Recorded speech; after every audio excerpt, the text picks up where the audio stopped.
Ako ang inyong Lolo Pael at ito ang aking kwento.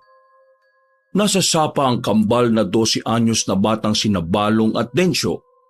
Kasalukuyan silang manghuhuli ng mga isda para sa magiging hapunan nilang yon. Hapon na yon ng 4:00. Maaliwalas ang lugar. Maririnig ang huni ng mga ibon at may mga kuneho ring kumakain ng mga damo. Sumasabay rin ang mga kaluskos sa mga dahon sa puno sa tuwing sinasayaw ang mga yon ng pag-ihip ng simoy ng hangin. Napakabanayad ng panahong yon para sa magkapatid. Simple at walang halong pangamba na tamang-tama sa walang kamuwang-muwang nilang isip. Uy, Densyo, ano ba? Nakakuha ka na ba ng isda? Kanina ka pa dyan Naku naman to Napailing si Balong na nakaabang pa rin ang mga mata sa refleksyon ng tubig kung saan nakababad ang mga paa nila roong magkapatid. Hinihintay niya na may sumulpot na lumalangoy na isda roon na pwede nilang kainin sa hapong yon. Nagtatanong ka pa, tapos ikaw tong hindi pa nakakahuli ng isda. Pareho lang naman tayo Ano? Buwelta ni Densyo. Natawa naman si Balong sa sinabi ng kambal. Anong hindi? Tingnan mo naman yung balde Nakakaapat na ako. Ikaw ba dyan? Wala ka pa namang huli. Kita ang inis ni Densyo sa itsura dahil wala pa siyang huli ni isang isda. Kasi tinamaan mo ng sibat Akala ko ba gagamitin lang natin ng kagamitang pang isda? Ikaw tong madaya Anong madaya ka dyan? Lumalaban kaya ako ng patas. Ang sabihin mo, di ka lang talaga marunong manghuli. Pangasar ni Balong sa kambal nito. Anong hindi marunong manghuli? Upakan kaya kita dyan. Bumelat pa si Balong kay Densyo. Nye. Kahit kailan talaga ang seryoso mo. Gumamit ka rin kaya ng sibat. Hindi yung umaasa ka sa lambat. Ang laki-laki ng butas Bilisan mo riyan. Dahil malapit nang pumanaog ang araw. Marami pa namang ligaw na ayop dito. Bumakas tuloy ang pamumutla sa mukha ni Densyo. Wag ka naman ako dyan At saka, iba ang lasa ng luto ng isda kapag inuhuli mo na walang sugat. Wag kang Yan, dyan ka magaling. Magdaday lang ka pa yung tirador ko, asan? Nadala mo ba? Akin na nga. Oo naman Nakahanda na yon kapag ginabi tayo. Mamaya ako na ibibigay sa iyo yun. Ito naman, masyadong atat palagi. Napakamot naman ng ulo si Balong. Magagalit si Ina kapag hindi tayo nakauwi kaagad, no? Ano pa bang hinihintay natin? Di umuwi na tayo. Sabi mo pala Naitirik pa ni Balong ang mga mata. Oo na, uwi na. Di sige. May tonong may pagkasarkasikong sumagot si Densyo. Nahimiga naman yun ni Balong. Maghanap ka ba talaga ng gulo? Hala, wala akong sinasabi Halika na nga, umalis na tayo rito. Basang-basa na tayo Naku naman Umahon na sila sa sapa. Kambal sila Balong at Densyo. 12 taong gulang. Nakatira sila sa payak na komunidad sa kabundukan at ang pangunahing pamumuhay nila ay ang pangangaso. Ulila sa ama ang kambal kung kaya ang ina nila ang nagsisilbing padre di pamilya bukod sa pagiging ilaw na ito ng tahanan na si Aling Larilyn. Nagsimula na maglakad ang kambal pabalik sa kampo. Panaysipo lang dalawa sa sayada sa nahuling isda. May pagkapilyo si Balong. Mahilig maglaro habang si Densyo naman ay tahimik lamang.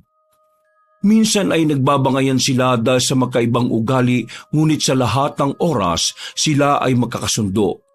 Lalo na sa paninirador o pangangaso. Siyong, alam mo ba yung kwento ni Tata Luping na may umaaligid daw na malaking aso dito sa gubat? Panimula ni Balong sa kakambal nitong si Densyo habang naglalakad na sila pauwi sa kanilang tahanan. Sus, nagpapaniwala ka naman kay Tatang Luping. Puro naman yung kwentong barbero Saan naman niya nakuha yung mga impormasyon na yun? Hindi ko alam. Medyo kalat din sa bayan natin ang balitang yun Hindi mo ba alam yun? Ha? Ikaw, ang bata-bata mo pa, ang hilig mo na makimarites. Hindi ko naman ugaling makiusyoso sa hindi naman totoo o hindi nakikita eh. Ikaw talaga oh. Bayan, ang hirap mo naman kausap. Nagsasabi lang ako ng totoo, no? Fake news yan. Sus, ewan ko sa'yo. Pangit mo ka banding. Nagkakasiyahan ng dalawa habang naglalakad sila sa daan. Medyo madilim na ang paligid pero hindi yun naging hadlang upang tumawa ang dalawa. Likas na mapagbiro si Balong, samantalang kabaliktaran naman ang kakambal nitong si Densyo. Habang naglalakad, hindi maiwasang mamangha ng dalawa sa nasabing lugar. Sanay na sila sa alindog ng kagubatang yon, ngunit makikita nila sa kanilang mga mata ang pagkamangha. Walang ano-ano'y nakarinig sila ng kung anong weirdong kalusko sa may damuhan. Agad na tumakbo si Balong sa likod ni Densyo at doon nagtago. Oh, akala ko ba'y hindi ka takot sa kaluskos lamang ng damo? Napakaduwag nito oh. Baka iba yan eh. Nangangatog na noon si Balong. Itong tirador mo, gamitin mo yan kung ahas yan o mabangis na nilalang yan. Nabigla na lang sumugod sa'yo. Lalapit ako ng kaunti para makita kung ano yun. Aalamin ko lang ang nilalang na nagtatago sa damuhan na yan. O sige, mag-iingat ka Syong ha. Dahan-dahang lumapit ang batang si Densyo sa may damuhan. Gumagalaw ito ng marahan. Kumuha siya ng mahabang kahoy at ikinakablit ang tanim. Bigla itong tumigil. Ilang minuto ang lumipas at wala pa ring lumalabas mula sa damo kung kaya ay napalingon si Densyo sa kambal. Oh, wala naman palang masamang hayop eh. Umasa pa naman akong kuneho yun. May panglaman siya na sana tayo. Uy, sa likuran mo! Agad yung nilingon ni Densyo at halos umuwang ang kanyang bibig nang magpakita ang di kalakihang sawa na nakatitig sa kanila. Putik! Yan na nga ba sinasabi ko eh. Natuod sa kinatatayuan ng dalawa at hindi alam kung ano ang gagawin. Buti na lang ay mabilis umaksyon si Densyo at hinila ang kambal. Halika na Balong! Tumakbo na tayo, bilis! Sa una, kinaladkad pa ni Densyo si Balong pero nagpumiglas ang huli. Pumula sila ng takbo na hindi lumilingon sa kanilang likuran. Baka kapag lumingon sila, ay mapapahamak sila ng wala sa oras.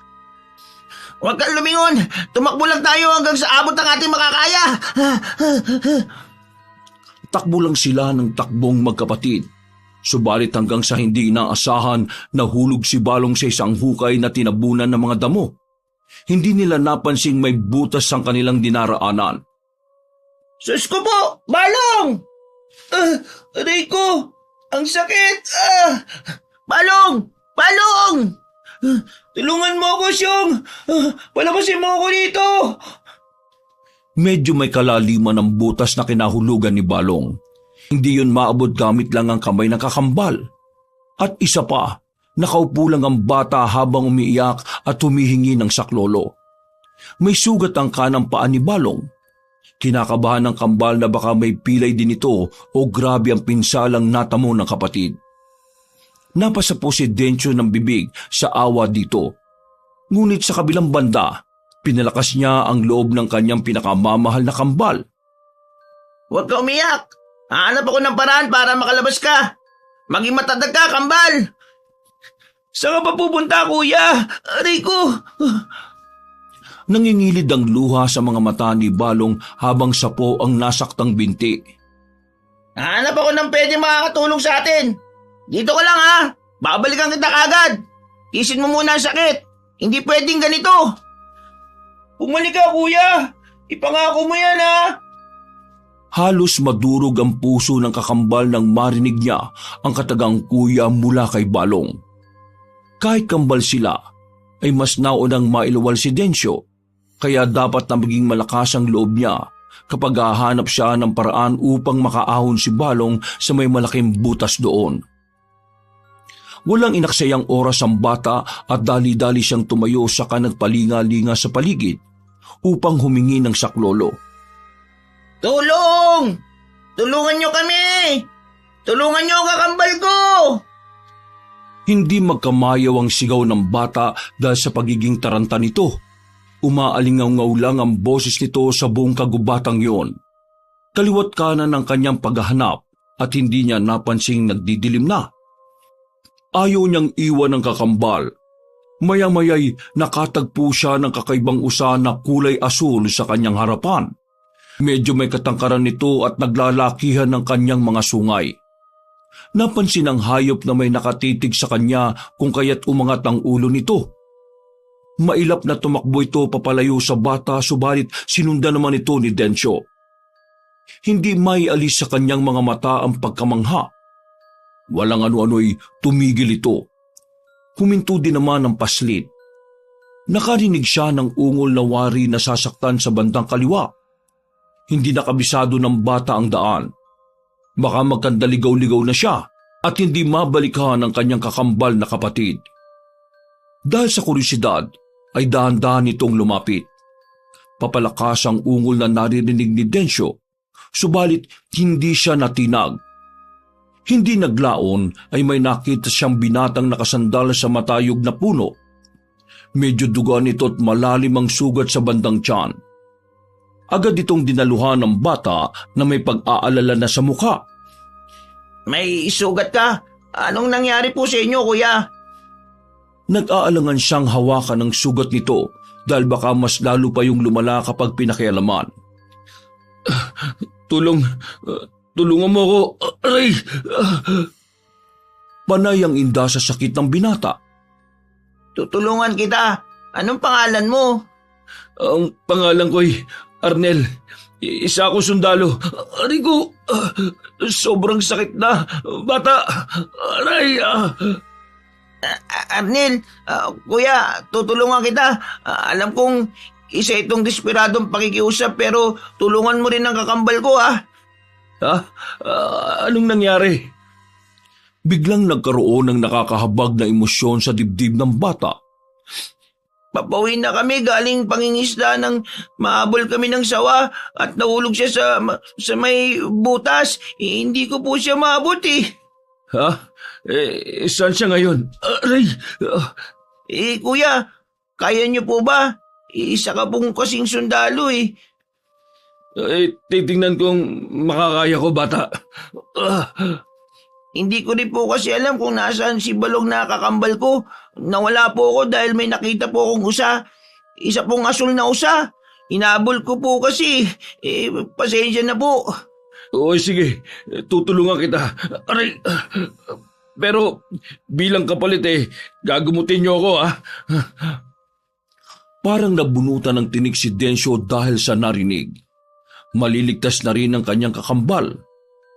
Tinulungan niyang tumayo si Arnel at kahit paika-ika ay naglakad sila pabalik. Sigaw lang ng sigaw si Densyo sa pangalan ng kanyang kakambal. Nagbabaka sakaling sumagot ang pinakamamahal na kapatid. Balong!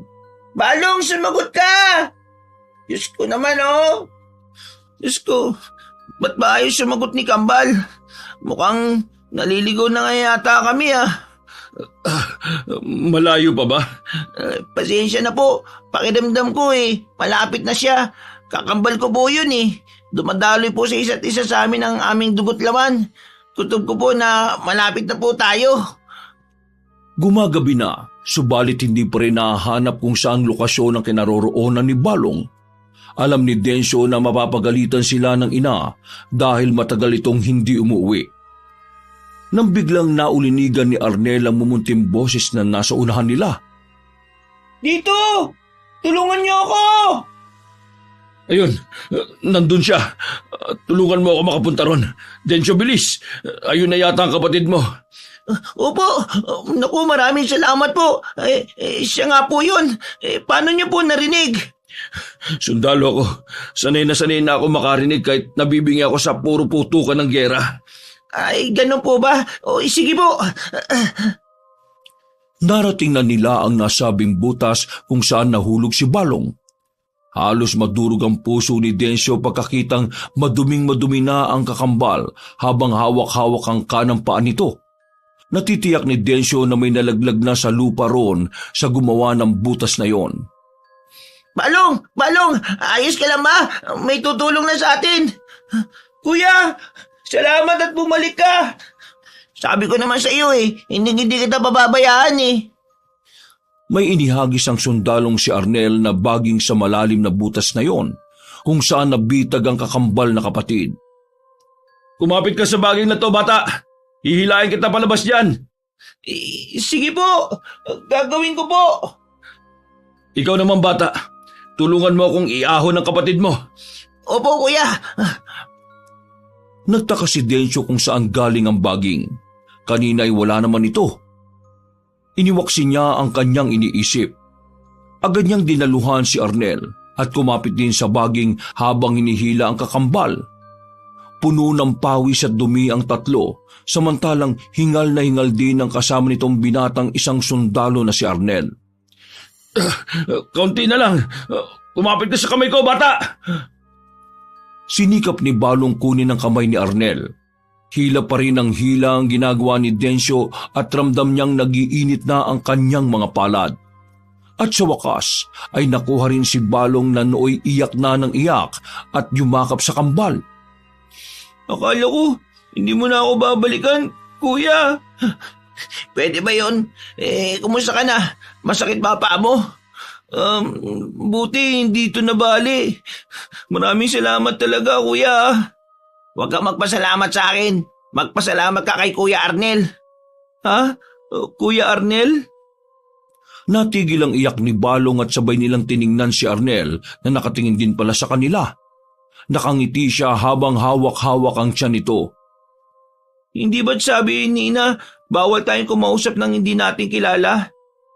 Uy, ano ka ba? Tinulungan na nga tayo ni Kuya kahit malalim ang sugat niyan. Aalalahanin mo pa ba yung sinabi ni Inay? Ikaw talaga kahit na. O ano, magdadaldalan lang ba kayo dyan? Alam niyo na ba ang daan pa uwi? Tsaka hinahanap na kayo ng nanay niyo. Aray! Pasensya na po. Dadaling ka namin sa tribo para doon na lang po gamutin. Ano? Bakit? Kahit wag na. Ayaw naman yata ng kakambal mo Binatukan ni Densyo ang kakambal dahil sa biglaang pagkasuplado nito. Napansin nilang napaigik sa sakit ang binata at muntikang matumba, kung kaya ay agad itong dinaluhan ng kambal. Aray ko naman, may mali ba sa sinabi ko? Napahima sa likuran ng ulo si Balong. Ihatid na natin siya sa tribo, Balong. Tinulungan nga niya tayo ikaw talaga. Anong magagawa ko? Ay, naku naman Pasensya na po kayo sa inasal ko, Kuya Arnel Tutulungan ka na po namin. Magkabilang bisig nilang iniangat ang binata at nagsimulang maglakad. Paika-ika ang dalawa samantalang buong lakas na inalsa ni Densyo si Arnel. Ilang minuto lang ang nakalilipas ay natanaw na nila ang tarangkahan ng tribo. Nagtaka ang bata kung bakit madali nilang natunto ng tribo kung hindi naman sinabi kung nasaan ang kanilang lugar. Nakita nila sa unahan na maraming tao ang naghahanda para hanapin sana ang kambal. May mga aso, mga kalalakihang may dalang bolo at sulo. Halos mayak sa tuwa ang kambal nang makita ang kanilang ina na kasalukuyang nagbibigay ng mga bilin. Biglang tumahol ang mga aso kung kaya't nakuha ang atensyon ng mga katribo. Ina! Nandito na po kami! Saklolo po! Nangangailangan po ng tulong si Kuya Arnel, bilis! Diyos ko, ang mga anak ko! Agad na dinaluhan ng mga tao ang kambal, pati si Arnel na halos mawala na ng malay sa sobrang panghihina. Habang naglalakad ay maraming tao ang nakiusyoso sa pagdating ng kambal at ang kasama nitong bagong salta. Pumunta sila sa bahay pagamutan sa loob. Nilapatan ng pangunahing lunas si Balong habang si Arnel ay nililinisan muna saka sinimulang gamutin ang malalim na sugat sa tiyan. Kapwa walang malay si Balong at Arnel. Si Densyo naman ay umiiyak habang pinapanood ng ina na ginagumot ang dalawa. Nang matapos ay lumapit si Aling Larilyn sa mga anak nitong kambal at niyakap ng maigpit. Ano bang nangyari? Ma, Patawarin niyo po kami. Hindi naman namin... Shh! Naiintindihan ko. Anong nangyari sa inyo magkapatid? Kanina pa namin kayo hinahanap eh. At sino tong dinala niyong tao? Hindi ba sabi ko naman sa inyo na huwag kayo makikipag-usap sa mga hindi natin kilala? Alam ko naman po yun, Ina. Kanina pa po sana kami umuwi ni Balong eh. Pero may nakita kaming sawa. Isang malagintong sawa. Hinabol kami kung kaya tumakbo kami. Hindi ko napansin may butas pala kaya nahulog si Balong. Butas? Anong butas? Patibong ba? Hindi ko po masabing patibong eh. Wala namang matutulis na bagay doon sa ilalim. Natatakpan lang ng mga tuyong dahon, Ina. O sige, naintindihan ko na. Kaya ba may sugat ang kakambal mo? Opo eh. Sinubukan kong abutin si Balong pero medyo malalim yung butas. Sinubukan kong maghanap ng tulong. Sigaw ako ng sigaw kaso... Ano? Bakit ka tumigil? May nakita po akong magandang usa na may malalaking sungay. Nakatingin po yun sa akin. Usa? Sa kagubatan? Ang alam ko lang ay may mga kuneho at ligaw na baboy ramo ang nandito. Kaya mo ba nahanap ang lalaking yon? Hindi ko po sigurado, Ina eh. Hinabol ko po yung usa hanggang sa mawala ako. Narinig ko yung boses ni Kuya Arnel. Arnel? Yan ba yung pangalan ng binata? Oo po, Arnel po. Siya raw po isang sundalo. Bihira lang talaga ako makakita ng ligaw na sundalo sa gitna ng gubat. Pero pansin kong may sugat ang kanyang tiyan. Malalim yun. Para bang kinalmot ng kung anong hayop. Napansin niyo rin ba? Hayop? Nakita ko po siyang nakasandal sa puno eh. Humingi ako ng tulong sa kanya para tulungan si Balong. Alam kong pagod siya, Ina. Desperado na ho ako. Nilapitan ko siya. Mabait naman si Kuya Arnel. Pinagbigyan niya ako kahit gano'n ang sitwasyon niya. Pero hindi pa rin tayo dapat magpakampante, anak. Buti ligtas kayong nakauwi rito. Balo ko na sanang utusan ng mga tauhan natin na hanapin kayo eh. Mabuti ligtas kayo. Nagkayakapang muli ang mag-ina. Labis ang pag-aalala ni Aling Larilyn dahil sa nangyari. Kumala sa pagkakayakap ang bata. Ina, napakabait po ni Kuya Arnel. Pwede po bang tumito muna siya sa ating tribo? Kahit po pansamantala lang po. Bilang kapalit na rin po ng pagtulong na rin po niya kay Balong. O sige, pag-iisipan ko anak. Kakausapin ko siya kapag nagising na. Naku, maraming salamat po. O siya, magpahinga ka na at alam kong pagod ka. Ipapaalam ko sa iyo kaagad kapag gising na sila. Muling niyakap ni Densyo ang ina. Pagod man ay labis na ikinutuwa ng bata ang kaligtasan nila. Ilang araw ang lumipas ay nagising si Balong na iyak ng iyak at hinahanap ang kakambal. Kasalukuyang tumutulong sa pagsisibak ng kahoy si Densyo nang nilapitan siya ng isa sa mga tauhan ng tribo. Ipinaalam nitong gising na ang kakambal at si Arnel. Agad niyang tinungo ang bahay pagamutan. Balong, mabuti gising ka na. Kuya Densyo! Nagyakapan ng maigpit ang dalawa habang nag-iiyakan. Ilang araw ding pabalik-balik si Densyo at nagbabaka sakaling gising na ang kakambal. Sa kanilang pag-iiyakan ay nakarinig sila ng tikim sa kanan. Halos magningning ang mga mata ni Densyo nang magising din si Arnel kung kaya't niyakap niya yon. Kuya Arnel! Teka, sandali. Hindi pa ako magaling. Ang higpit ng yakap mo ah. Ay, naku, pasensya na po. Kumusta po kayo? Eto, medyo maayos ng pakiramdam ko. Salamat sa inyo. Maraming salamat, Kuya Arnel. Utang ko po ang buhay ko sa inyo. Hindi ko na kayo susungitan. Pasensya na po talaga. Ibig sabihin ba niyan pumapayag kang dumito muna ako? Wala sa usapan po yan ha. Hanggang sa gumaling ka lang. Densyo, Kuya, bakit ka nanunundot? Ano ka ba naman, Balong? Hindi pa nga gumagaling ang tao eh. Pinuno ng tawanan ng loob ng bahay pagamutan. Agad na naging magaan ang kalooban ng kambal sa binatang sundalo. Maya-maya'y pumasok ang ina nila kasama ang 2 nurse na may daladalang sambong. Mabuti naman at nasa maayos na kayong kalagayan. Kumusta na kayo? Mais na po ko, ina. Pati po si Kuya Arnel. Pasensya na po ah. Ay, ayos lang. Naintindihan ko ang lahat. Kaya mo na bang maglakad? Sa tingin ko po, kaya ko na ho. O siya, kung ganun ihahatid ka na ni Densyo sa bahay at doon ka magpahinga ng todo. Kakausapin ko lang ang Kuya Arnel ninyo. Huwag mo po siyang paalisin, ina ah. Malaki ang tulong niya sa amin. Iniligtas niya ang buhay na kakambal ko. Tumango lang si Aling Larilyn sa pakiusap ng anak. Alam niyang hindi yun madali dahil sa unang-una ay hindi naman nila kilala ang lalaki. Pinanood niya ang kambal papalabas sa tiningnan ng lalaking nakatitig pala sa kanya. Tumikim si Aling Larilyn. Maraming salamat at iniligtas mo ang mga anak ko. Hindi ka nagdalawang isip na iligtas sila sa kabila ng nararanasan mo. Halos mawalan ka na ng dugo pagdating mo rito sa kampo Walang anuman po. Ako na nga dapat na magpasalamat dahil kahit estranghero ko sa paningin niyo hindi niyo ako inabandona. Tungkulin ko ang manggamot ng mga tao. Kilala ko man o hindi. Kumusta na ang sugat mo? Kumikurot pa ba? Hindi na masyado. Kaya ko na to. Ako na magpapalit ng mga benda.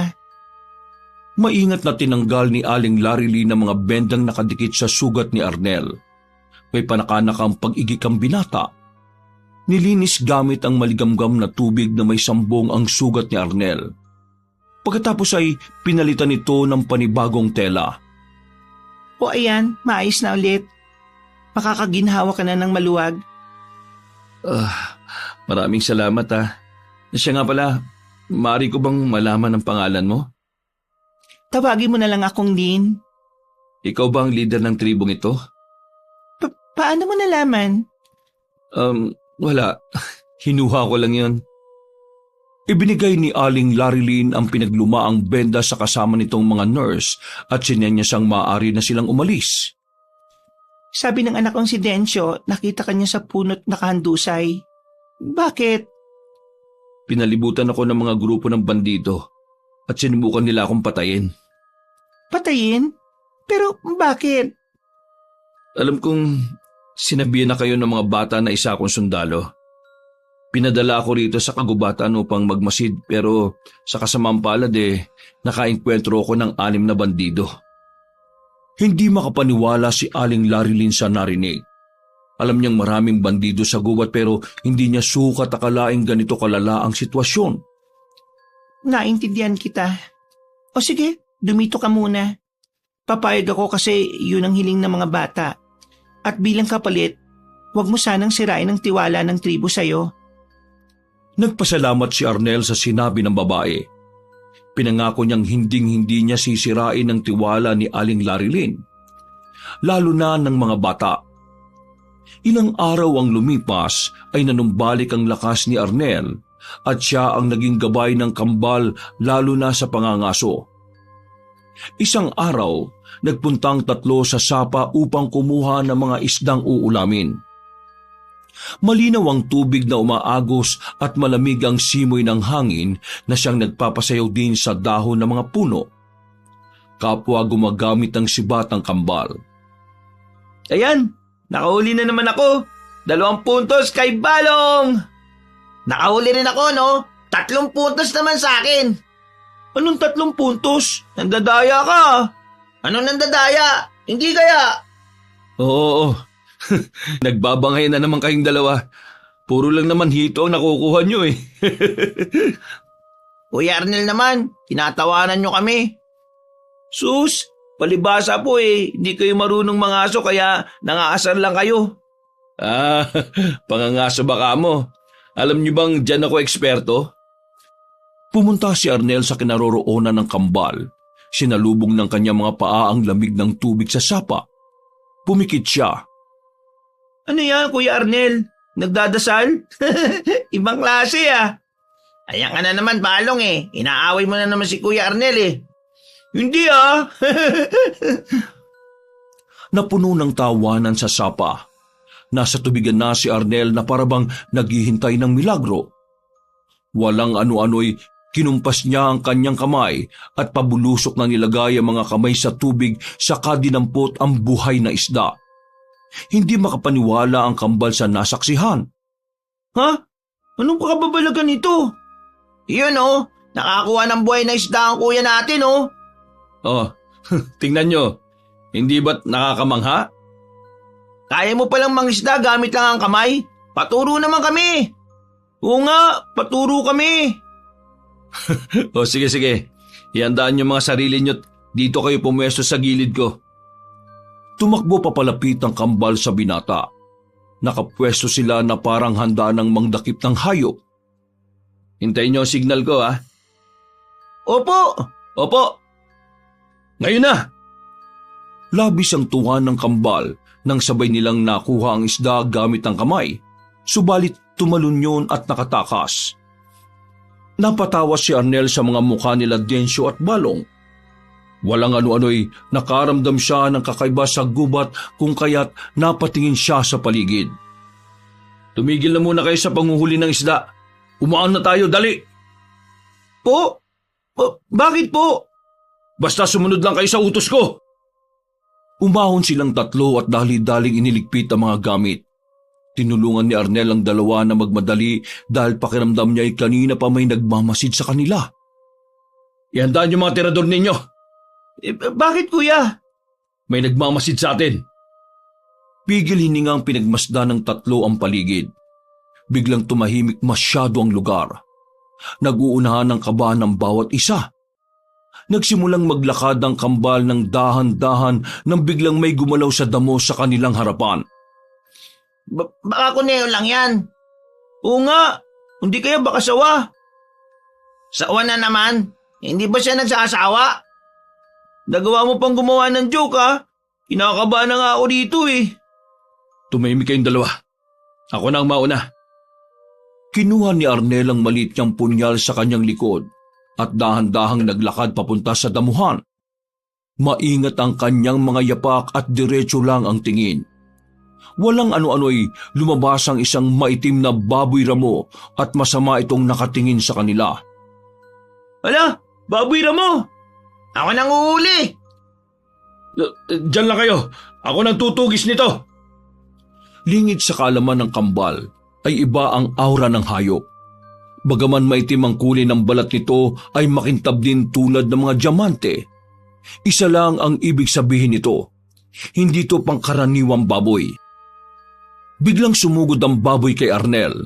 Iba ang liksi at lakas nito na muntikang masagasaan ng binata. Kinuha yun ng pagkakataon ni Arnel na itarak ang punyal sa may ulunan ng hayop, ngunit mabilis na nakailag ang nilalang.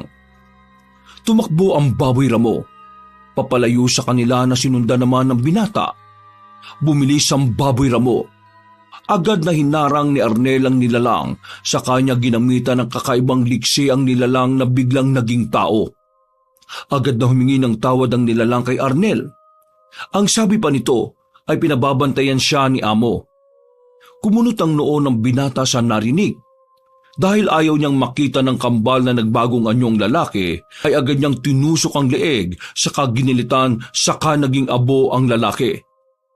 Medyo hingal pa si Arnel kung kaya'y naglakad siya pabalik kung saan ang kambal. Bumalik sila sa pangingisda. Napansin naman siya ni Densyo. O kuya, nakabalik ka na pala. Oo nga kuya, nadakip mo ba yung baboy ramo? Nahuli mo? Bakit wala kang dala na baboy ramo? Nakatakas po ba yon? Nakakawala eh. Pasensya na ha. Hindi pa masyadong magaling ang Kuya Arnel nyo eh. May mga tirador naman kayo, di ba? Tuturuan ko kayo. Pero bago ang lahat, naniniwala ba kayo sa aswang o sa mga gabunan? Pamilyar po kami sa aswang pero sa gabunan, ano po yun? Ang gabunan ay mga aswang na may kakayahang magbago ng anyo na parang malaking aso. Kalimitan silang makikita sa kagubatan. May mga mababait bang gabunan? Magandang tanong yan. Iilan na lang silang natitira. O siya, tama na ang kwento. Magtuturo na ako sa inyo. Ano, handa na ba kayo? Opo. Inilatag nila ang mga gamit pang isda sa lupa. May kinuha si Arnel na mga patpat at itinusok niya yun sa lupa. Ngumisi siya sa kambal at saka nag-thumbs up. Gamit ang tirador nyo. Tirahin nyo ang patpat na ito. Ang nipis naman ng patpat na yan. Matatamaan ba namin yan? Parang pangangaso lang din yan.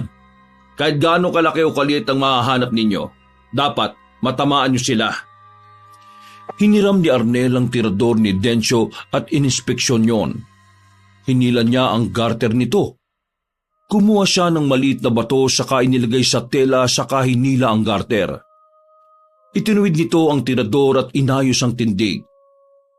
Ilang segundo lang ay pinakawalan niya ang bato. Sa pulang patpat na siyang ikinamangha ng kambal. Ha? Ano? Anak ng... Ayun oh! Tumira ng 3. Ang tira ay napakabilis. Kaya nyo rin yan. Ano, subukan nyo rin? Sige, susubukan ko. Ako po mauna. Kumuha si Dencio ng maliit na bato saka huminga ng malalim. Itinuon nito ang kanyang atensyon sa patpat sa kabuong puwersang binitiwan ng bala. Alam niyang hindi yun matatamaan sa sobrang nipis. Walang ano-ano'y may puwersa na pumaligid sa batong bumubulusok. Kahit sandali lang yun ay kitang-kita niyang may kakaiba sa bato. Tiningnan niya si Arnel at labis ang kanyang pagkagulat nang pumuti ang mga mata nito. Nabalik siya sa ulirat nang sumigaw si Balong na nakatama ang kambal. Tumingin si Dencio sa patpat. Tama ngang natumba ito. Kinutuba ng bata. Ano yung nakita niya lang kanina? Oh, ako naman. Kala nyo kayo lang makakatama ha? Magaling rin yata akong manirador. Magaling Dencio. Nakuha mo kagad ang estilo ko. Ngumiti lang ang bata na siyang ipinagtaka ng binata. Naglakad siya kaunti at sumandal sa may puno. Subukan mo na, Balong. Pagkatapos yan uuwi na tayo. Ha? Ayos ka lang? Nagbago ata ng timplang... Magagabi na. Hindi natin namalayan ang oras Baka hanapin na tayo ni Ina. Ayaw ko matulad ulit ang nangyari sa atin dati. O sige. Pasensya na O sige, Kuya Arnel. Pagmasdan mo rin yung kakayahan ko. O sige, tingnan nga natin kung makakatama ka. Ginawa rin ni Balong ang nagawa ng kambal. Madali itong nakatama at pansin niyo ni Dencio lahat. Pumuti ulit ang mga mata ni Arnel. Napag-isip-isip ng bata kung kilala na ba niya talaga ang Kuya Arnel nila. Pagkatapos ng sesyon na yon ay umuwi na rin sila.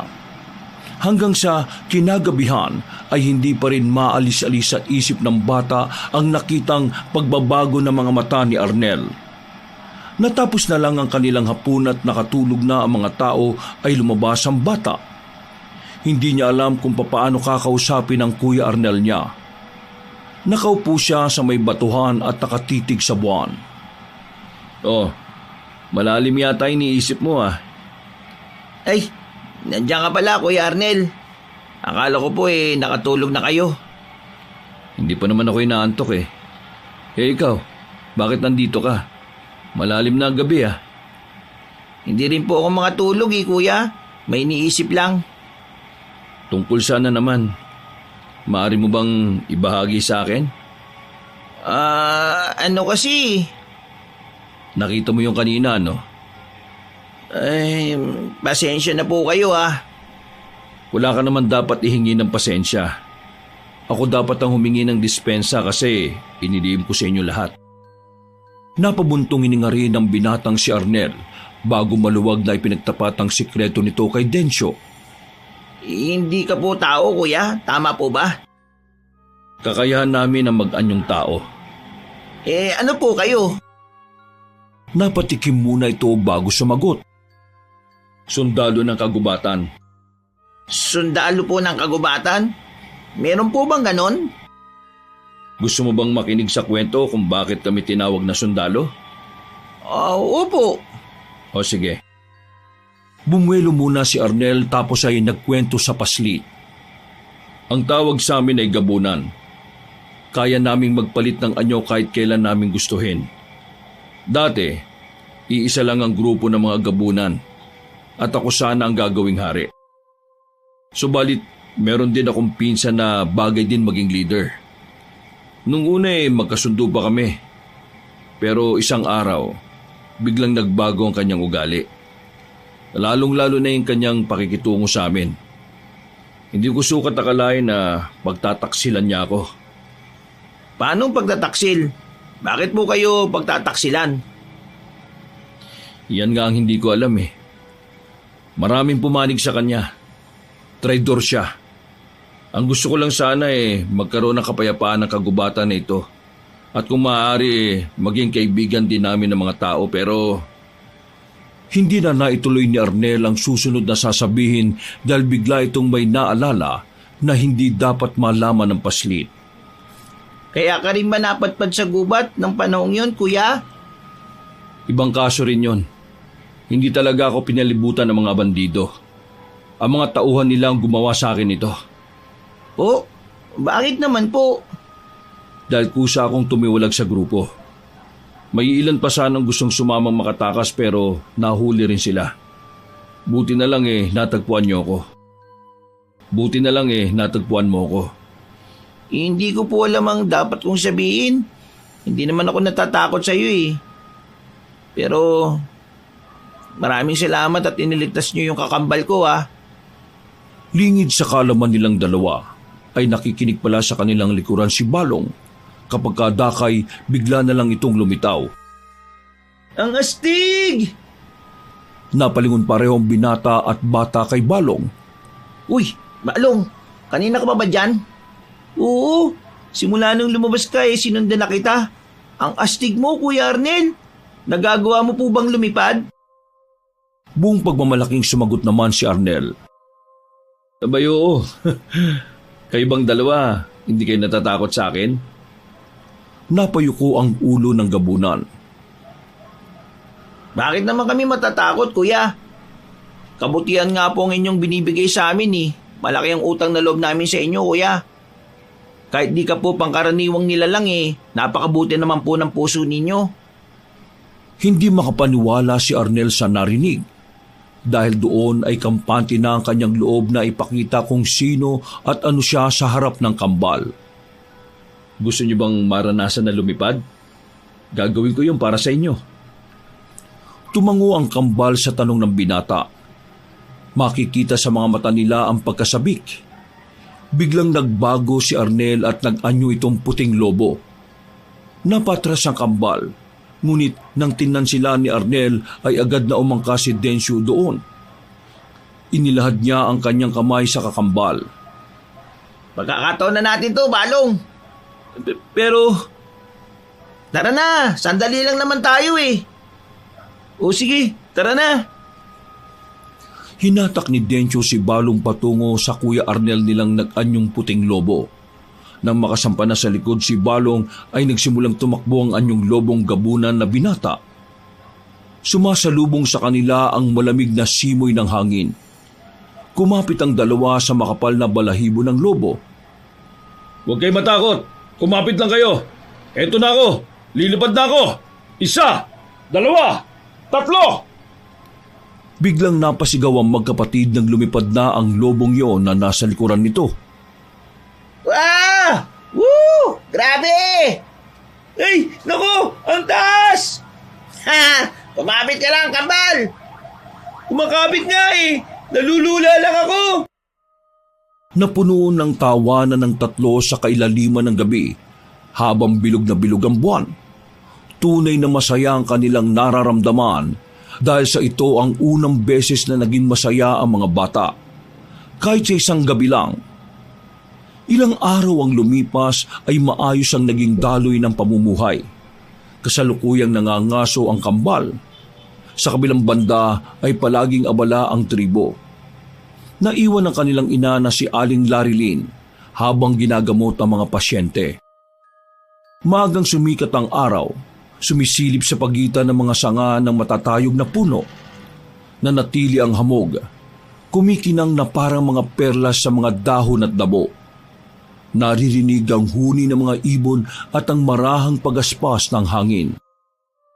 Dalawang figura ang maingat na gumagalaw, sina Densyo at Balong, parehong nakasuot ng simpleng damit na yari sa tela at katad, at may dalang busog at talagyan ng palaso na nakasabit sa kanilang balikat. Si Densyo, na bagyang mas matangkad at mas seryoso ang muka, ay nauuna. Si Balong naman mas masiyahin ng ekspresyon at sumusunod sa kanyang likuran. Dito dumaan ang usa. Tingnan mo ang mga bakas oh. Tinuro ni Densyo mga bakas ng paa na mamasa-masa sa lupa. Maingat niyang sinusuri ang bawat yapak. Pati na rin ang mga nabaling dahon at mga tuyong sanga. Mukhang malaki. Sigurado kong masarap na hapunan to. Baka maingay. Baka marinig tayo. Ay, oo nga. Oo na. Bakit wala pa si Kuya Arnel? Akala ko ba'y susunod siya sa atin? Ang alam ko'y tinulungan niya ang ating ina sa paghanap ng sambong eh. Hindi naman yata pwedeng sa kanya natin iasa lahat ng pangangaso natin, di ba? Ayan ka na naman eh. Nangangaway ka na naman eh. Hindi, nagsasabi lang ako ng totoo. Sa wakas, nakita nila ang usa. Isang malaking lalaking usa na may malalaking sungay. Payapang nanginginain sa isang malapad na kagubatang natatakpan ng damo. Nagkatinginan ng kambal. Sabay silang ngumiti. Diyan lang siya. Daan-daan lang. Dahan-dahan silang lumapit. Nagtatago sa likod ng mga puno at malalaking bato. Maingat ang bawat takbang nila para hindi makalikha ng ingay. Ang laki ng sungay niya. Huwag kang gagalaw. Handa ka na? Tumango si Balong. Ang mga mata ay nakatuon sa usa. Sabay nilang inihanda ang kanilang mga busog. Huminga ng malalim si Densyo. Hinila ang kanyang palaso at itunutok sa usa. Ginaya ito ni Balong. Sabilang ko ng 3 ah. 1, 2. Biglang tumingila ang usa, tila nakaramdam ng panganib. 3. Mabilis na nakaiwas ang usa sa mga palaso. Tumalon at tumakbo palayo. Sumayad lamang ang isang palaso sa kanyang balahibo. Nagulat ang kambal.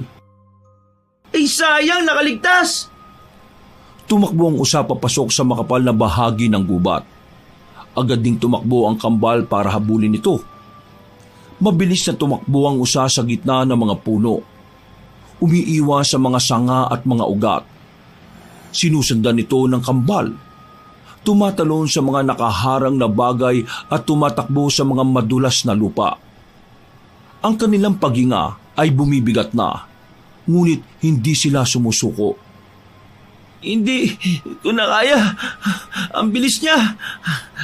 Kailangan natin siyang mahuli. Huwag kang susuko. Napansin nila na papasok sila sa isang bahagi ng gubat na hindi pa nila nararating. Mas matatayog ang mga puno rito at mas madilim ang kapaligiran. Biglang nawala ang usa sa kanilang paningin. Huminto ang kambal, naghahanap sa paligid. Oh, saan siya nagpunta? Nawala na siya. Napansin ni Balong ang isang madilim na butas sa paanan ng isang malaking bato. Tingnan mo yung kuya oh, parang kuweba. Lumapit sila at nakita ang pasukan ng isang kuweba. Madilim at malamig ang simoy na nagmumula rito. Sa tingin ko, dito siya pumasok. Nakatinginan ng kambal. May halong kaba at pagtataka sa kanilang mga mata. Tara, pasok tayo. Baka naroon siya. Maingat na pumasok ang kambal sa kuweba. Madilim at malamig sa loob. Ang tanging ilaw ay nagmumula sa maliit na butas sa pasukan. Ang dilim dito. Nakakatakot. Daan-daan lang. Baka madapa tayo. Nakarinig sila ng kalusko sa di kalayuan. Huminto sila at nakinig. Nakita nila ang dalawang kumikinang na mata sa dilim. Ang usa. Muli itong tumakbo, papasok sa mas malalim na bahagi ng kuweba. Sinundan ito ng kambal. Matapos ang ilang minutong pagtakbo sa madilim at makitid na mga daanan, nakarating sila sa isang malaking bulwagan. may butas sa kisame na nagpapapasok ng sikat ng araw na nagbibigay ng kakaibang liwanag sa loob. Nakita nila ang usa na nakatayo sa harap ng isang maliit na talon na bumabagsak mula sa isang taas na bahagi ng pader. Ang ganda! Hindi natin to napuntaan ah. Namangha rin si Densyo sa kanyang nakita.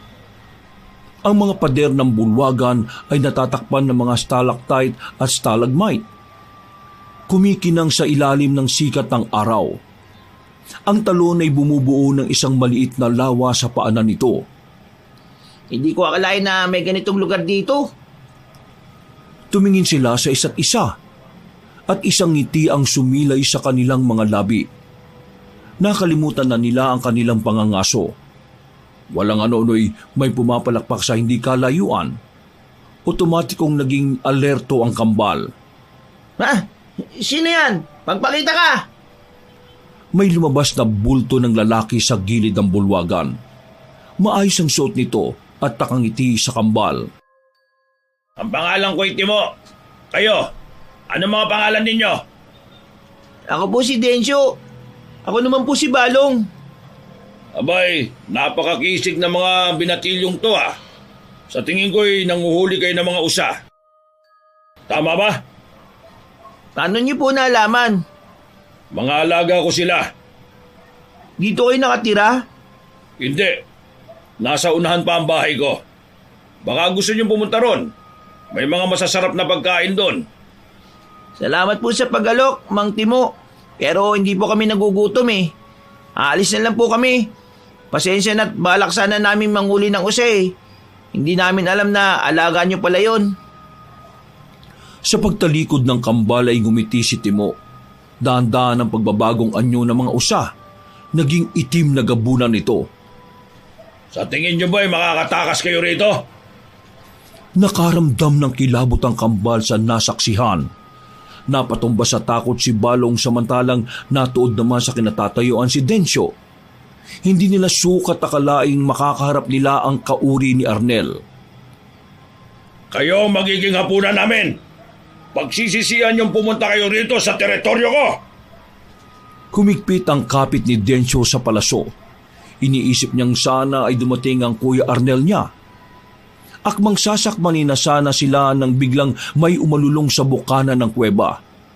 Lumingon sila sa pinanggagalingan ng ingay. Nagkaroon ng pag-asa ang kambal na may liligtas sila sa umaaligid na mga aswang. Nakasunod pala si Arnel sa kanila. Nandito ka lang naman pala, traitor kong pinsan. Magbabayad ka sa ginawa mong pagtiwalag. Isa-isang sumugod ng mga itim na gabunan. Agad na tumalo ng anyong lobo na si Arnel at kinagat ang papaataking gabunan sa kambal. Kinagat niya yun ng kinagat na siyang nagpahiyaw ng kalaban. Dumako ang kanyang tingin sa kambal na tila natuod sa nasaksihan. Umilaw ang mga mata ng gabunan. Kasabay noon ay ang pag-ilaw ng katawan ng mga bata. Huwag kayong manigas dyan sa kinatatayuan nyo. Gamitin nyo ang binigay kong kakayahan. Ibang klase. Anong... Tumakbo kagad si Balong na siyang ikinagulat ng kambal. Ibang klase ang bilis at liksi nito. Tumalon siya sa papaataking aswang at kinuha ang punyal na nakaipit sa paanan nito, saka itinusok yon sa ulo. Sumigaw ang nilalang, saka ito bumagsak. Nakanganga si Densyo sa nagawang aksyon ng kambal. Para bang ibang tao ang kasama niya. Hindi nag-aksaya ng oras si Densyo at kumuha siya ng pana. Gamit ang palaso ay itinutok niya yon sa mga naglilipong mga aswang. Biglang umilaw ang mga mata nito at asintadong pinana ang mga nilalang. Lumaki ang kanyang mga mata nang maging tatlo ang palaso nito at isa-isang sumapul sa mga gabunan. Sunod-sunod ang paggawang atake nila Arnel, Densyo at Balong laban sa mga maitim na gabunan. Hindi naglaon ay tanging si Timo na lang ang natira laban sa tatlo. Hingal na hingal ang kambal. Ako nang bahala dito. Salamat sa tulong ninyo. Kaya pa namin, kuya. Lalabanan pa po namin si... Wag! Dugo laban sa dugo ito. Umalis na kayo.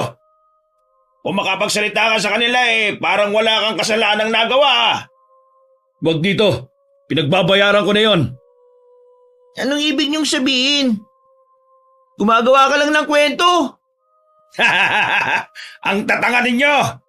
Alam niyo bang kasama ko ang lalaking yan sa pagpatay sa ama ninyo? Kung hindi lang sana nakialam ang mortal na yon, di sana buhay pa siya. Tama na yan! Agad na sumugod si Arnel kay Timo. Lumundag ang binata sa kalaban at inilabas ang kanyang matutulis na kuko. Agad namang yung sinalag ni Timo gamit ang kanyang mga braso at sinipa ang binata. Nakailag si Arnel. Kinuha niya ang kamay ng kalaban at persang hinila ito kung kaya'y napa-backflip si Timo at saka bumagsak sa kalupaan. Sa kabilang banda ay umiiyak ang kambal sa narinig at nasaksihan. Hindi nila akalaing lumabas din ng tunay na kulay ng inaasahan nilang idolo. Kuya! Oo, alam ko. Kaso, si Kuya Arnel lang tumulong sa... Hindi ka ba nakikinig? O sadyang nagbibingi-bingihan ka lang? Ah! Nabigla ang kambal sa sigaw ni Arnel. Nakalmot siya sa dibdib. Naguunahan ang mga luha ng kambal sa kanilang nasaksihan. Napaluhod si Arnel dahil sa sakit kung kaya'y tsansa na yun ni Timo na hawakan ang ulo ng binata. Lumapit siya sa kambal. Abay, tingnan mo insan ang kanilang reaksyon dahil sa nalaman, no? Ngayong alam na nila na isa ka sa pumatay. Hindi! Huwag kayong maniwala! Estupido! Akala mo mautaka mo sila? Aswang ka rin, tandaan mo yan! Eto na lang, gusto ko sana kunin ng kambal kaso nagpakita ka eh. Kaya ikaw na lang ang kukunin ko. Hindi! Tama na, Kuya! Hayaan mo na sila! Halos madurog ang puso ni Arnel sa narinig. Gustong-gusto niyang magsalita sa harap ng kambal ngunit wala na siyang lakas para gawin yon. Nagpatianod na lang siya sa kamay ng kalaban. Tumakbo si Timo kasama si Arnel na halos nawawalan na ng ulirat. Patawad, sana'y tulungan niyo ako. Balong, Densyo. Naiwang tulala ang kambal. Maraming dugong nagtatalsikan kung saan-saan. Umuwi silang tulala. Sinalubong sila ng kanilang ina. Anong nangyari? Ma, si Kuya Arnel. Kinuha ng kalaban na nagngangalang Timo. Hindi ba't nakasama niyo si Kuya Arnel sa pangangaso niyo? Yun din po ang alam namin, Ina. Pero ibang nalaman namin sa kalaban. Tumatangi si Densyo. Mamaya na tayo magkwentuhan. Dadaling ko muna kayo sa bahay pagamutan. Dali! Puno ng galos at sugat sa lahat ng katawan ng kambal. Habang umiiyak ito, parang pinagsakluban ng langit at lupa naman si Densyo. Hindi siya makapaniwala sa loob lang ng ilang araw na kasama nila si Arnel ay itinuring na nila itong kapamilya. Tahimik naman si Balong sa kanyang tabi. Ilang minuto rin ng paglilinis ng sugat ay iginiya sila ng kanilang ina sa bahay. Ngayon, sabihin niyo sa akin kung ano nangyari. Pumunta po kami sa gubat upang mangaso ni Balong. May nakita kaming usa at sinundan namin yun. Napatpat kami sa isang kuweba. Doon, maraming usang nakatira. Tapos, ano nangyari? May sumulpot na lalaki. Ang pangalan niya raw po ay Timo. Nung una ang bait niya sa amin at inalukan po kaming bisitahin ng bahay niya. Kaso tinanggihan ko. Hindi maganda kutob ko sa kanya, Nay. Dahil doon, unti-unti siyang nagbago ng anyo. Naging isang malaking aso siya na maitim. Ang mga usa rin, ganun. Mapupula ang mga kanilang mga mata. At halos manginig ang dalawa sa pagkukwento subalit ayaw nilang tumigil. Hinahaplos naman ng kanilang ina ang mga ulo ng kambal. Sige, ipagpatuloy niyo lang. aatakihin na sana kami ng mga yon pero dumating si Kuya Arnel. Nagbagong anyo po siya. Naging puting kabunan po siya. Natigilan sa pag-aplos ang ina dahil sa narinig. Kumunot ang noon nito. Anong sabi mo, Densyo? Naging isang malaking puting aso si Kuya Arnel at pinrotektahan niya kami. Biglang nangilid ang mga luha ng babae dahil sa narinig hanggang sa humagulgol ito. Siya nga ang nagligtas sa ama ninyo. Anong ibig niyo sabihin, Ina? May sumalakay na grupo ng mga gabunan dito dati. Ginawa ng ama mo ang lahat kasama ang kanyang mga tauhan na kalabanin ng mga aswang. Sobrang malakas ang kabilang panig. May isang malaking bulto na pinagsama-samang anyong tao at hayop ang lumaban sa ama ninyo. Mapupula po ba mga mata na may markang X din sa pisngi? Siya nga, nakita niyo ba siya? Siya ang kumakausap sa amin doon sa kuweba at si Kuya Arnel ang lumaban doon. Ibig sabihin ba, hindi si Kuya Arnel ang pumatay sa ama namin? Hindi papatayin ni Arnel ang mga tao. Naging magkaibigan sila ng ama mo. Isa siya sa tumulong sa amin noon. Yun nga lang, ang buhay ng asawa ko ang kapalit. Ina, si Kuya Arnel po. Nakuha ni Timo. Umuwang ang labi ng babae dahil sa narinig. Hindi niya sukat akalain ng tumulong sa kanila noon ay nasa kamay ng masamang nilalang. Hindi matigil ang luha ng babae. Maya-maya nang maibsan ng babae ay tumingin siya sa kambal. Paano kayo nakaligtas? Binigyan po kami ng kapangyarihan ni Kuya Arnel. Ano? Imposible. Hindi rin kami makapaniwala, Ina. Halos kami ang kumitil sa buhay ng mga aswang. Nasaan ang Kuya Arnel ninyo? Ang huling alaala namin, baka doon siya sa kuta mismo ni Timo. Mamayang gabi, lulusob tayo. Utang natin ang buhay natin sa kanya. Hindi natin sasayangin yon. Hindi ka po ba galit sa kanya, Ina? Bakit ako magagalit sa nilalang na pangalawang beses nang iniligtas ang pamilya ko? Ngumiti ang kambal sa sagot ng kanilang ina. Niyakap nila ito. Determinadong makuha ng kambal si Arnel dahil sa kabutihang nagawa nito sa kanila. Tinawag nila ang buong kampo upang tumulong sa gagawing paglusob sa kuta ni Timo. Inihanda nila ang mga palaso, punyal, sibat, bolo bilang mga panangga at pakitil ng mga kaaway.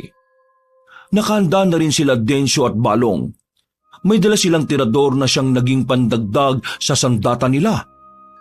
Bagaman ay nahandugan sila ng kapangyarihang pansamantala galing kay Arnel, ay hindi nila ito aaksayahin pa. Kinagabihan ay nagsimula silang tahakin ng gubat. Gamit ang sulo at mga alagang aso bilang tagatungtong ng amoy ay daan-daan nilang nilakad ang gubat sa ilalim ng bilog na buwan. Kahit anong mangyari, tutulungan natin si Kuya Arnel. Tama, wala na akong kasusungitan kung mawawala siya sa atin. Tinahak nila ang gubat. Umabot ng ilang minuto ang kanilang paglalakbay hanggang sa matuntun nila ang kuweba kung saan nangyari ang sagupaan. Naunang pumasok ang kambal sa bukana ng kuweba. Tahimik, nakakabinging katahimikan at tanging hininga lang nila ang kanilang naririnig. Kagad na sumenya si Densyo. Dali, pumasok na kayo rito. Sumunod ng mga tauhan nilang dalawa. Naiwan naman sa kampo sila Aling Larilyn, mga nurse at ilang tagabantay sa kuta. Malawak ang dilim sa nasabing looban ng kuweba. May alam ka ba, Syong, kung nasaan ang lagusan patungo sa lugar ni Timo? Hindi ko alam eh. Alam mo namang magkasama tayo kanina, di ba? Mali ko. Kayo itong mas malapit ni Kuya Arnel eh. Ewan ko rin sa'yo. Napakamot si Balong sa likod ng kanyang ulo dahil sa sagot ni Densyo. Aaminin niyang may pagkapilyo siya pero sa tanong niya ngayon ay seryoso yun. Patuloy pa rin sila sa paglalakad nang biglang makaramdam ng kakaiba ang kambal at ang biglang pagtahol ng mga aso. Itinaas nila ang kanilang kanang kamay bilang tanda na tumigil muna sila. Nararamdaman mo rin yon? May nakamasid sa atin. Agad na nagsipagkuhaan ng mga sandatang pambakbaka ng lahat. Tinalasan ng kambal ang kanilang paningin at pandinig. May 3 nakamasid sa kanila at papunta yun sa kinaroroonan ng grupo. Agad kumuha ng palaso si Densyo at itinuro ito sa itaas. Umilaw ito't sa kanya pinakawalan. Naging 3 ang bumubulusok na palaso at sa pulyon sa mga gabunan saka sila naging abo. Maganda kayo! Nandito sila! Kinuha ni Balong ang kanyang tirador at nakahanda ang kanyang punyal. Tsamba niyang tinira isa-isa ang mga paparating na gabunan at saktong natamaan sila ng bato. Sumigaw ang mga ito at naging abo. Kung hindi lang sila nabigyan ng kapangyarihan ni Arnel, ay tsak wala silang kawala sa mga aswang. Nang maubos ang unang hanay ng mga nagbabantay ng mga aswang, ay agad silang umabante. Salamat sa puong may kapal at hindi pa rin sila nababawasan. Habang naglalakad, ay biglang naapakan ni Balong ang nakaharang na tali. Gumawa yun ng tunog na sakop ang buong kuweba. Anong ginawa mo? Mali ko bang nakaharang yan? Walang ano-ano ay nakarinig sila ng animoy tunog paniki sa paligid. Otomatikong naganda ang lahat at naging alerto sa paligid. Sana hindi sila marami. Huwag ka nga satsat ng satsat dyan. Nagpapababa lang ng kaba eh. Walang ano-ano ay umihip ang malakas na hangin. May mga lumilipad sa itaas na parang mga malalaking paniki.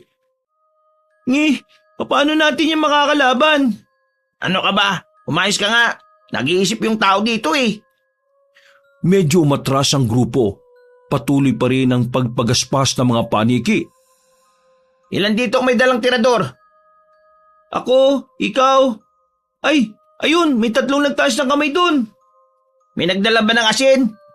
Oo naman. Ako na yun. Isang garapon din ito. Hindi nakalimutan ni Densyo ang minsay sinabi ni Arnel nung nag-ensayo ang kambal. May iba't ibang klase ng aswang at ang kahinaan nito. Ang pinakamabisa sa mga yon ay ang asin. Ganito ang gagawin natin. Ang 3 may tirador ay mapupunta sa gitna.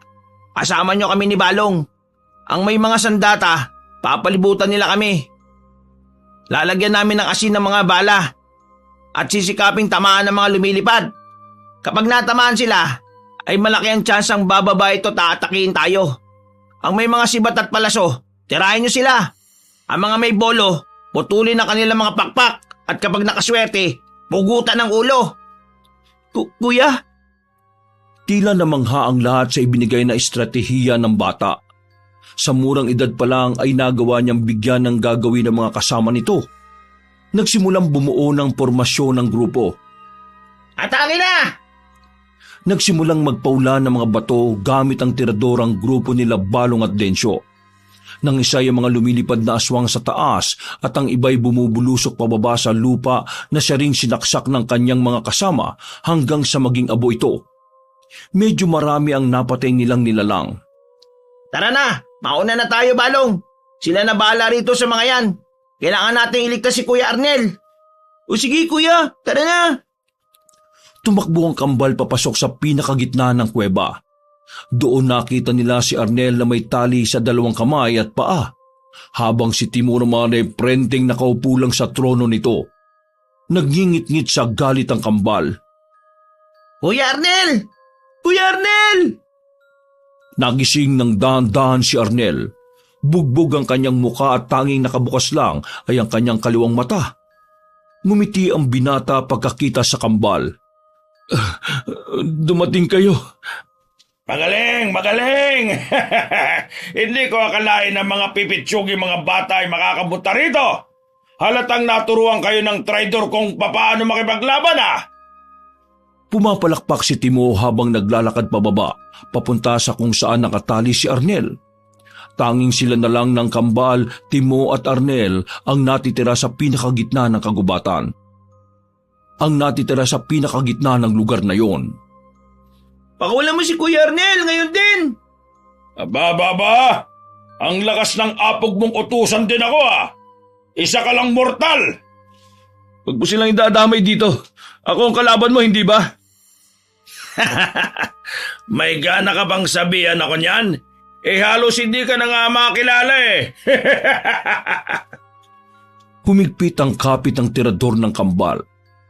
Alam nilang hindi sila mananalo sa simpleng paggamit lang ng tirador. Inalala lahat ng mga bata ang itinuro ng kanilang kuya at ang pakay nila. Umilaw ang mga mata ng kambal at walang ano-ano'y tumakbo sila papunta sa kaaway. Sumugod sila sa magkabilang direksyon at lumundag ito sa kaaway. Laking gulat ni Timo nang masaksya niya yon sa kambal. Kinuha ni Balong ang kanyang punyal at si Densyo'y inasinta ang kanyang palaso sa kaaway. Etong nababagay sa'yo! Ibalik mo sa amin ang Kuya Arnel namin! Binitiwan ni Densyo ang palaso at nagtriple ito. Tumama sa magkabilang braso ang mga yon at sinugatan naman ni Balong ang likod ng kaaway. Sumigaw ng napakalakas si Timo dahil sa sakit na nadarama at bumagsak ito sa lupa. Ilang segundo lang ay tinungo ng kambal ang Kuya Arnel nila at kinalag ang mga tali. Kuya Arnel! Lumabas na tayo rito! Dumating kayo. Iniligtas niyo ako. Siyempre, parte ka na ng pamilya eh. Hindi kami nag-aabandon na ng kapamilya. Parte ka na ng pamilya namin, Kuya Arnel. Maraming salamat sa inyo. Pero hindi pa tapos ang laban. Tumingin sa may unahan si Arnel. Nakatayo na pala si Timo kahit may sugat na ito sa katawan at hingal na hingal. Akala niyo makakatakas kayo? Ha? Magkakamatayan muna tayo! Huwag mo idadamay ang mga bata rito. Ako ang kailangan mo, hindi ba? Hinaplos ni Arnel ang mga ulo ng dalawang bata at tumayo. Biglang umilaw ang kanilang katawan at gumaling ang mga sugat. Hindi makapaniwala ang kambal sa nakita. Halos lupasay at bugbog ang Kuya Arnel nila. Walang ano-ano'y umilaw din ang katawan nila Balong at Densyo. Lumingon sa kanila si Arnel. Ipinagpasalamat kong nakilala ko kayo. Pinapagaling ko rin ang sugat, tsaka pinapawi ko ang pagod nyo sa katawan. Kukuhanin ko ang pinahiram kong kapangyarihan sa inyo. Magaling ang ginawa nyo. Ako naman ang babawi para sa inyo. Mag-iingat ka, Kuya Arnel. Balikan mo kami ha. May tiwala kami sa iyo. Uuwi pa naman tayo, di ba? Sasama ka pa sa amin, di ba? Pangako, sasama ko sa inyo. Pakiramdam nila Balong at Densyo ay yun na ang huling pagkikita nila ng Kuya Arnel nila. Nagsimula silang umiyak, ngunit pinunasan lang ni Arnel ang mga luha ng kambal. Ngumiti ito sa kanila. Umilaw ang mga mata ni Arnel nang tumayo ito at masamang nakatitig kay Timo. Nagsimulang magbago ng anyo ang binata. Ang kayumang dimbalat nito ay napalitan ng makintab at maputing balahibo katulad ng isang lobo. Mas lumaki rin ito ng doble kumpara sa normal na tao. Lumabas ang matutulis nitong mga kuko. Pati ang aura ng isang tunay na hari ay lumabas din sa kanyang katawan. Bahagyang napatras si Timo sa pinakitang kapangyarihan ng pinsan. Paano? Hindi maaari! Anong papano? Alam mo naman kung sino sa atin ang tunay na karapat-dapat sa trono noon pa lang. Hindi ba? Wala kang karapatang isampal sa akin yan! Akin ang trono! Akin! Nagkasagupaan ng dalawa sa lakas. Kapwa sumugod ang dalawa at isinangga ang sarili gamit ang bisig. Gumawa yun ng malakas na impact sa loob ng kuweba. Lumakas ang hangin na siyang kamuntikang tangayin ng kambal. Umalis na tayo dito, bilis! Hindi pwede, si Kuya Arnel. O sige, magtago tayo ron sa may malaking bato. Suntok, sipa, kalmot at tadyak ang ginawa ng dalawang gabunan. Puti laban sa itim. Kabutihan laban sa kasamaan. Nakaawang ang bibig ng kambal dahil sa pinakita ng dalawang nilalang. Hinablot ni Arnel ang mga paa ni Timo at buong puwersa niyang inihampa sa mga yon sa lupa na siyang ikinaubo ng dugo ng kalaban. Pwede ka namang magbagong buhay eh. Kaso mas pinili mo ang kasamaan at kumitil pa ng mga buhay. Inambahan ni Arnel ang katawan ni Timo na siyang nagpatunog ng iilang mga buto sa likod ng kalaban. Sumuka ulit ito ng dugo habang unti-unting napapikit. Ang gusto ko lang naman sundin ang yapak ng iyong ama, Arnel. Pero mabait ang aking ama. May malasakit sa mga mortal. Alam mo yan, dahil ikaw ang ginawa niyang kanang kamay. Ngumiti ng mapait si Timo habang nakatayo pa rin si Arnel at saka tinignan ng kambal na taimtim pa lang nakatingin sa kanila. Patayin mo na lang ako. Ayoko na. Pagod na ako. Kung yan ang kahilingan mo. Sinuntok ng sinuntok ni Arnel ang mukha ng pinsan hanggang sa mapisa ito at ang natitirang katawan ay nagsimulang maging abo. May biglang umilaw galing sa butas ng kuweba. Nagliwanag na pala sa labas. Umaga na. Inabot ng ilang oras ang pakikipaglaban nito. Tumayo ang kambal at nilapitan siya nito. Gumiti si Arnel na tila nakamit na nito ang tagumpay. Sa wakas, wala nang kaaway. Kuya Arnel! Kuya! Nagsimulang manlabo ang kanyang paningin. May kumikirot din sa likod ng binata. Nagulat ang kambal na makitang nagsimulang maging abo ang Kuya Arnel nila, kung kaya't dinaluhan nila ito kaagad. Hindi! Anong nangyayari? Kuya! Kuya Arnel! Lumapit ang mga bata at niyakap si Arnel na nooy hanggang katawan na ang abo. Iba ang abo nito sa mga naunang pinatay na aswang. Tila kulay ginto ito. Iyak lang ng iyak ang ginawa ng mga bata. Masakit yun sa puso na makita ng binata ang pag-iyak ng dalawa. Magkikita ba tayo? Hindi man ngayon, bukas. Basta magkikita ba tayo? Maraming salamat sa lahat. Kayo ang pinaka-the best na nakilala ko. Sa huling pagkakataon ay ngumiti ang tinagurian nilang pamilya ng kambal. Ang kanilang Kuya Arnel na gabay na gabunan ng magkapatid. Hindi lubos sa kalain ng dalawa na yun na pala ang huling pagkakataon na makikita sila ng kuya nilang gabunan. Ilang minuto ang kanilang pagtangis. Maya-maya dinaluhan na rin sila ng kanilang katribo at tumakbo papalapit sa kambal ng kanilang ina. Densyo! Balong! Ina! Ina! Si Kuya Arnel! Hindi! Tahan na mga anak. Alam kong ginawa ng Kuya Arnel niyo ang lahat para mailigtas kayo. Hindi ko matanggap! Kuya Arnel! Kuya Arnel, magpakita ka! Kuya Arnel! Niyakap sila ng maigpit ng kanilang ina. Hindi rin sila makapaniwalang nawala ang nilalang na tumulong sa kanila. Inakay ng ina na pumatianod na sa labas dahil tapos na ang laban. Panay pa rin ang iyak ng kambal. Nagsimula na silang lumabas ng kampo. Halos mawala ng lakas ang kambal. Ito ang pinakamasakit na nangyari sa kanila. Ilang buwan nang makalipas ay hindi pa rin mawala sa kanilang isipan ang posibilidad na magkita pa rin sila ng Kuya Arnel nila. Kasalukuyang nangingisda ang kambal at tulad ng nakagawian, paramihan pa rin ng isda ang kanilang ginawa. Uy! Akin yung puti! Huwag ka nga madamot! Anong madamot? Kuha ko to eh! Anong kuha mo? Diyan ako dati sa kinalalagyan mo eh. Mga isda ko pa rin yan. Huwag ka rin madaya! Akin to, no? Nagbabangayan na naman ang dalawa dahil lang sa isda. Hapon na yon at tanghuhuli sila ng uulamin para sa hapunan. Ano ba yan? Puro na lang isda, isda, isda. Wala bang karne dyan? Ang ingay mo! Manghuli ka na nga lang! Natigilan ng dalawa. May biglang umingay sa damuhan sa di kalayuan. Sabay silang napatingin sa kangumiti. Mula sa mga makakapal na halaman, may lumabas na 2 kuneho. Ang isa ay kulay puti at ang isa naman ay kulay abo. Mga kuneho! Uy! Jackpot! Agad na nagkatinginan ng kambal. Isang ngiti ang sumilay sa kanilang mga labi. Sabay nilang hinablot ang kanilang mga tirador na nakasabit sa kanilang mga bewang.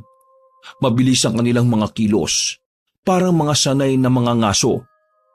Anak nang! Nasaan na sila? Nawala! Tara, hanapin natin! Sabay silang tumalon mula sa mga batong kanilang kinatatayuan at maingat na naglakad papunta sa lugar kung saan huling nakita ang mga kuneho. Maingat na sinuyod ng kambal ang mga damuhan. Nakayuko sila at pilit na inaalam kung saan nagtatago ang mga hayop. Dito dumaan yung puti. May mga bakas ng paa, oh. Itinuro ni Densyo ang maliliit na bakas ng paa ng kuneho sa lupa. Sinundan nila ito. Maya-maya'y gumalaw ang mga dayami sa unahan. Kitang-kita ang paggalaw ng mga dahon. Maya-maya sumilip ang puting kuneho. Nakatingin ito sa paligid. Tila inaalam kung ligtas ba ang lugar. Walang ano-ano'y nakarinig sila ng mga yabag ng paa papalapit sa kanila. Hinila agad ni Densyo si Balong saka nagtago sila sa puno. Huwag ka nga malikot. Ikaw nga itong dikit ng dikit sa akin eh. May mga lumapit. Mali ko ba kung sino yan? Wag naman sana bandido, no? Nakarinig sila ng mahinang tawa. Pamilyar yun sa tenga ng kambal. Hanggang ngayon ba naman nagbabangayan pa rin kayo? Wala na bang katapusan yan, ha? Tila natuod ang kambal sa narinig. Nagsiunahang umago sa mga luha ni Densyo pagkalabas niya sa puno. Doon, kitang-kita niya si Arnel na nakangiti. Maliwanag ang mukha at maayos ang pananamit. Kuya Arnel! Kuya Arnel, buhay ka! Hindi rin naman ako patay. Nakabalik na ako. Humigpit ang yakap ni Densyo sa kanyang kuya. Labis ang kanyang pasasalamat kasi bumalik ang tinuring nilang pamilya. Lumabas ka na riyan, uhuging bata! Hindi naman ako uhugin Bakit ngayon ka lang kasi, Kuya Arnel? Patakbong sinalubong ng yakap ni Balong ang kanyang kuya. Iyak ito ng iyak dahil nakita niya siya ulit. Hinaplos ni Arnel ang uluhan ng kambal saka ito ngumiti. Salamat at hindi niyo ako kinalimutan. Salamat at hinintay niyo ako. Abayo naman hinintay ka talaga namin. Alalang-alala kami sa iyo tapos ngayon ko lang nagpakita. Hindi tama yan. Aray, bakit ito na naman ang babato, Kuya Densyo? Sobra na ugali mo Hindi na angkop sa isang bata. Ang sama mo, hindi ba pwedeng mangulila? Manahimik ka. Amoy imbornal yung bibig mo. Baho! Napalakas ang tawa ni Arnel sa bangayan ng kambal. Hindi niya sukat akalaing magkakatagpo pa sila ulit.